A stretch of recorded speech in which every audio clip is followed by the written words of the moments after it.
সবাইকে স্বাগতম জানাচ্ছি আজকের আলোচনায়। আজকে আমরা আলোচনা করব হচ্ছে দুর্নীতি দমন কমিশনে আসা অফিস সহায়ক পদবিতে গতকালকে অর্থাৎ 14 নভেম্বরে যে পরীক্ষাটা হয়েছে সেই পরীক্ষার প্রশ্ন সমাধান করব, শুধু ইংরেজি অংশ। আমি আছি আপনাদের সাথে আলিম স্যার, রাইটার, এক্সপার্ট ইংলিশ। আজকের আলোচনায় আমরা প্রশ্নগুলো বিশ্লেষণ সহকারে সলভ করার চেষ্টা করব। তো কথা না বাড়িয়ে প্রথম প্রশ্নে চলে যাচ্ছি। প্রশ্ন নাম্বার 1।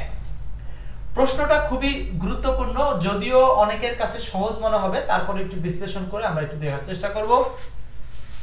এক নম্বরে বলেছে which is the correct plural form of loaf? LOAF, লোভ শব্দের প্লুরাল রূপ কি? দেখেন, লোভ শব্দের অর্থ কি? LOAF, লোভ শব্দের অর্থ হচ্ছে খণ্ড বা টুকরো, খণ্ড বা টুকরো। তো কোন শব্দের শেষে যদি এফ থাকে তাহলে এইটাকে প্লুরাল করার জন্য এই এফটাকে তুলে দিয়ে ব্যবহার করতে হবে ভিইএস। ব্যাস, এই রুলসটা যদি আপনার জানা থাকে তাহলে আপনি সহজে উত্তরটা পারবেন। সো লোভ শব্দের প্লুরাল হচ্ছে লোভস, LOAVES, লোভস। এই প্রশ্নটা হুবহু আপনারা পাবেন এক্সপার্ট ইংলিশ 2025 সালের বইতে 76 নাম্বার পেজে আছে, 3 নাম্বার টপিকে আলোচনা করা আছে। যদি এটা নানান বইতে আপনারা পাবেন, তারপরে আমরা এক্সপার্ট ইংলিশ বইটা থেকে রিসার্চ করে পড়াই আপনাদেরকে, এই জন্য এক্সপার্ট ইংলিশ বইটা সম্পর্কে বললাম। তো এখানে রুলসটা কি, আমরা আবার বললাম রুলসটা কি। কোন শব্দের শেষে যদি এফ থাকে, এই সিঙ্গুলার শব্দটাকে প্লুরাল করার জন্য আমরা এফ এর পরিবর্তে ভিইএস ব্যবহার করব। ওকে, 1 নাম্বার কোশ্চেন। এরপরে চলে যাব পরের প্রশ্ন, 2 number. which is the example of collective noun? এখানে নিচের কোনটা কালেকটিভ নাউন সেটা জানতে চাওয়া হয়েছে। নিচের কোনটা কালেকটিভ নাউন? নিচের কোনটা কালেকটিভ নাউন? 2 নাম্বারটা একটু অ্যানসার করবেন সবাই। বলছে which is the example of collective noun? নিচের কোনটা কালেকটিভ নাউনের উদাহরণ? প্রথমটা হচ্ছে টিচার। টিচার শব্দটার বাংলা হচ্ছে শিক্ষক, এইটা হচ্ছে common noun. Teacher, teacher, teacher হচ্ছে কমন নাউন। টিচার হচ্ছে common noun. Teacher, teacher common noun. Teacher common noun. তো টিচার শব্দটা হচ্ছে কমন নাউন, কারণ কমন নাউনের সংজ্ঞায় আমরা জানি কমন নাউনকে কি করা যায়? কমন নাউনকে কাউন্ট করা যায়, কাউন্ট করা যায়, এবং এইটার সিঙ্গুলার প্লুরাল দুইটা রূপ পাওয়া যায়। এছাড়াও কমন নাউন দ্বারা এক নামে পৃথিবীর সবকিছুকে বোঝায়। সো এটা হচ্ছে কমন নাউন। ক্লাস শব্দটা হচ্ছে কালেকটিভ নাউন, এইটা ক্লাস দ্বারা সমষ্টি বোঝায়, সমষ্টি, অর্থাৎ কিছু স্টুডেন্টের সমন্বয় বা একক সমষ্টি বোঝাতে বা একক্রতা বা গুচ্ছ বোঝাতে ক্লাস শব্দটি ব্যবহার করা হয়। প্লান্টস, প্লান্টস হচ্ছে আপনার গাছ, বৃক্ষ বা বৃক্ষরাজি বা গাছপালাকে বোঝানো যেতে পারে। এই কারণে এটাও একটা কালেকটিভ নাউন, সরি এটাও একটা কমন নাউন। এটাকে আমরা কি বলবো? কমন নাউন বলবো। ট্রি এর সমন্বয় আর কি, এটা হচ্ছে কমন নাউন। এবং সর্বশেষ হচ্ছে লাভ। লাভ শব্দটা হচ্ছে অ্যাবস্ট্রাক্ট নাউন। অ্যাবস্ট্রাক্ট নাউন প্রচুর পরীক্ষায় আসে, এগুলো অ্যাবস্ট্রাক্ট নাউন দিয়ে, অ্যাবস্ট্রাক্ট নাউনের উদাহরণগুলো প্রচুর আসে। সো আমাদেরকে প্রত্যেকটা অপশনগুলোই কিন্তু গবেষণা করে করে পড়তে হবে, ঠিক আছে? এবার আসেন, এই প্রশ্নটা এক্সপার্ট ইংলিশ বইয়ের পেজ নাম্বার 25-এ ছিল, হুবহু কোশ্চেন নাম্বার 97 এর মধ্যে গেলে আপনারা পাবেন। এই 2025 সালের বইতে আর কি, আমরা 25 সালের বই অনুযায়ী বলছি। ওকে, পরের প্রশ্নে যাব আমরা। ক্লাসটা একটু শেয়ার করতে হবে যেহেতু ফ্রি ক্লাস, উন্মুক্ত class. 3 number, which is the correct passive form of the sentence? Matin was calling me, Matin আমাকে ডাকছে। আচ্ছা, এইটা হচ্ছে আমার ভয়েস চেঞ্জ থেকে একটা প্রশ্ন আসছে। তাহলে সাম্প্রতিক সময়ে আপনারা যারা বিভিন্ন জায়গায় পরীক্ষা দিবেন, অবশ্যই এই যে যে অধ্যায়গুলো বা যে যে চ্যাপ্টারগুলো থেকে কোশ্চেন আসতেছে, এই চ্যাপ্টারগুলো আপনাকে বেশি করে পড়তে হবে। 3 number, which is the correct passive form of the sentence? এটার প্যাসিভ কোনটা হবে? বলছে Matin was calling me, Matin আমাকে ডাকছে। আচ্ছা দেখেন তো কি হবে? মতিন আমাকে ডাকছে, এটার প্যাসিভ রূপ হবে হচ্ছে 2 নাম্বারটা। কিভাবে? আমরা প্যাসিভ করার ক্ষেত্রে এই যে টেন্সের যে জায়গাটা সেটা একটু খেয়াল করব। টেন্সের জায়গাটা was calling, টেন্সের জায়গা কি আছে দেখেন, টেন্সের এখানে আছে was calling, was calling।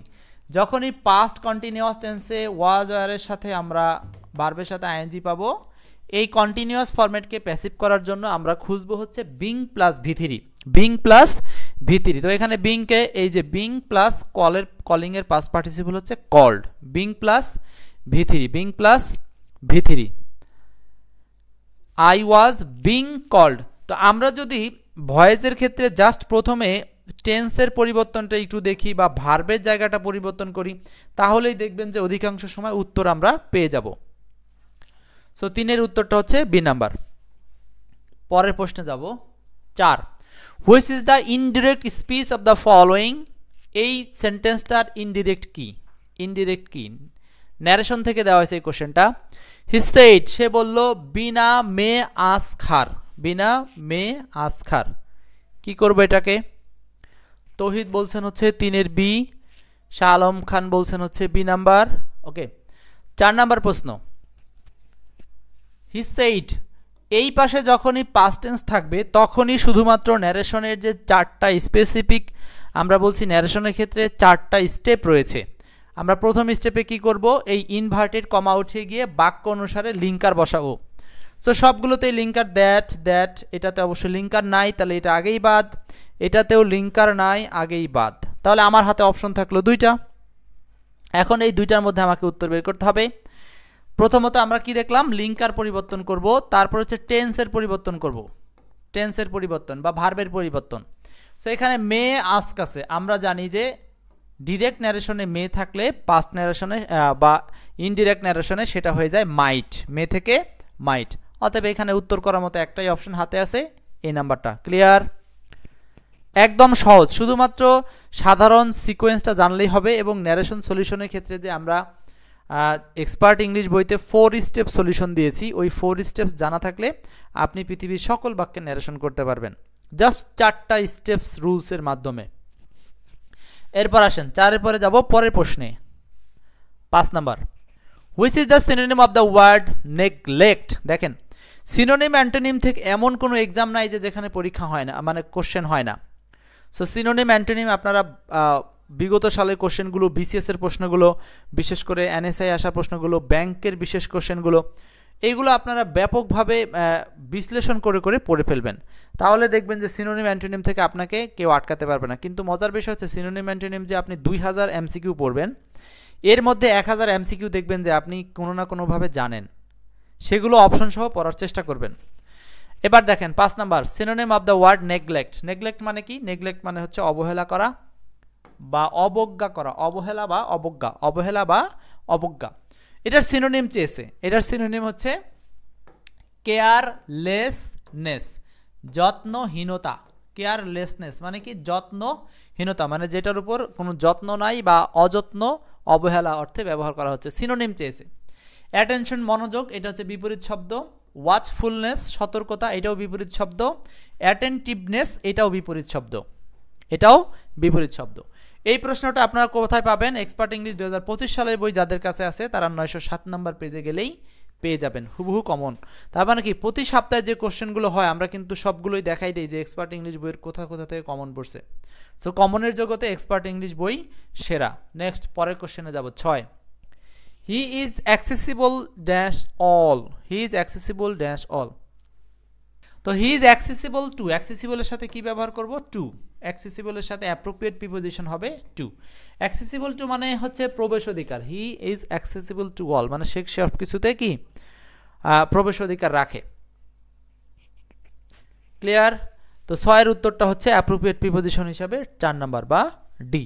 ওকে, হ্যাঁ। এই এবং 7 নাম্বার প্রশ্ন, which is the correct spelling, নিচের কোনটা সঠিক বানান? 7 number, which is the correct spelling. Shah Alam Khan বলছেন হচ্ছে 6 এর এই নাম্বার। এবার আসি 7, which is the correct spelling, নিচের কোনটা সঠিক বানান? 7 নাম্বার। স্পেলিং থেকে কিন্তু প্রচুর প্রশ্ন আসে, কারেক্ট স্পেলিং থেকে প্রচুর প্রশ্ন আসে, ঠিক আছে? কারেক্ট স্পেলিং থেকে এমন কোনো এক্সাম নাই যেখানে প্রশ্ন আসে। এই যে কারেক্ট স্পেলিং, তারপরে হচ্ছে সিনোনিম অ্যান্টোনিম, এরপরে হচ্ছে ইডিয়মস অ্যান্ড ফ্রেজ, এইগুলো কিন্তু কমন চ্যাপ্টার। আমরা অনেকে শুধু সারাদিন গ্রামারের পিছনে দৌড়াই, কিন্তু গ্রামারের পিছনে আপনি কত দৌড়াবেন? গ্রামারের পিছনে অনেক দৌড়ে লাভ নাই। গ্রামারের চেয়ে এখন গুরুত্ব দিতে হবে আপনাকে মেমোরাইজিং পড়াশোনার উপরে। তো 7 নাম্বার অ্যান্সারটা হচ্ছে 3 নাম্বার, অ্যাসাইনমেন্ট। 7 এর উত্তর হচ্ছে 3 নাম্বার, অ্যাসাইনমেন্ট। বানানটা খেয়াল করেন, অ্যাজ অ্যাসাইনমেন্ট। মেন্ট নিয়ে কোনো সমস্যা নাই, সাইন কথাটাকে আলাদা করেন, অ্যাস কথাটাকে আলাদা করেন। এটার নাম হচ্ছে ডিভাইড রুল, এটার নাম হচ্ছে ডিভাইড রুল। সারা বাংলাদেশে আমি প্রথম স্পেলিংয়ে ডিভাইড রুল অ্যাপ্লাই করে সবাইকে মনে রাখার জন্য বিশেষ বিশেষ উদাহরণগুলোকে বইয়ের মধ্যে দিয়েছি। প্রায় 200-র মতো উদাহরণ পাবেন যেগুলো আপনারা এরকম ডিভাইড করবেন কিভাবে মনে রাখা যায় সেগুলো দেওয়া আছে। কিন্তু এক্সপার্ট ইংলিশ বইটা যাদের কাছে আছে তারা ডিভাইড রুলটা ফলো করবেন। তো এখানে যদি ভাগ করেন সাইনমেন্ট, সাইন অ্যাজ, সাইন্ড অ্যাজ, আপনি আলাদা করে বলবেন অ্যাজ, যেহেতু সাইন আর মেন্ট হচ্ছে নাউন শব্দের শেষে থাকে। তো অ্যাজ সাইন, অ্যাসাইন আপনারা বলে অনেক সময়, কিন্তু অ্যাসাইন বলার সময় আমাদের মনে হয় যে অ্যাসাইন মানে একবার এ আছে এরকম একটা জিনিস মনে হয়, কিন্তু আসলে অ্যাসাইন একবার এর জায়গায় আপনারা 2বার বলবেন অ্যাজ সাইন। আবার এখন তৌহিদ বলছেন হচ্ছে অ্যাজ আইজেনমেন্ট। আপনি যদি মনে করেন ডিভাইড রুলসে আপনার কাছে ওইটা সুবিধা তাই করবেন, কোনো সমস্যা নাই। হ্যাঁ, অ্যাজ মানে গাধা, আইএনজি ইং এইভাবে দিতে পারেন। হ্যাঁ, গাধা ইংমেন্ট এইভাবে আপনি মনে রাখতে পারেন। সো ডিভাইড রুলসটা নির্ভর করবে হচ্ছে আপনি কিভাবে এটাকে স্বাচ্ছন্দ্য বোধ করেন। ঠিক সেমভাবে আপনাকে চেষ্টা করতে হবে আর কি, নিজের স্বাচ্ছন্দ্যের সাথে মিল রেখে। তাহলে 7-এর উত্তর হচ্ছে অ্যাজ সাইনমেন্ট, 7-এর উত্তর সি, অ্যাজ সাইনমেন্ট। ওকে, পরের প্রশ্ন দেখি আর কয়টা আছে, বেশি কোশ্চেন নাই, 8টা প্রশ্ন, 8টা দিয়েই শেষ। 8 নম্বর প্রশ্ন, the idiom Nip in the bird, Nip in the bird, Nip in the bird, ঠিক আছে। শাহ আলম খান বলছেন হচ্ছে আপনার কিভাবে পেতে পারি, কাকে পেতে পারেন? শাহ আলম খান, আমার নাম্বারটা হচ্ছে যদি হোয়াটসঅ্যাপে নক করতে চান তাহলে এই নাম্বারে নক করবেন।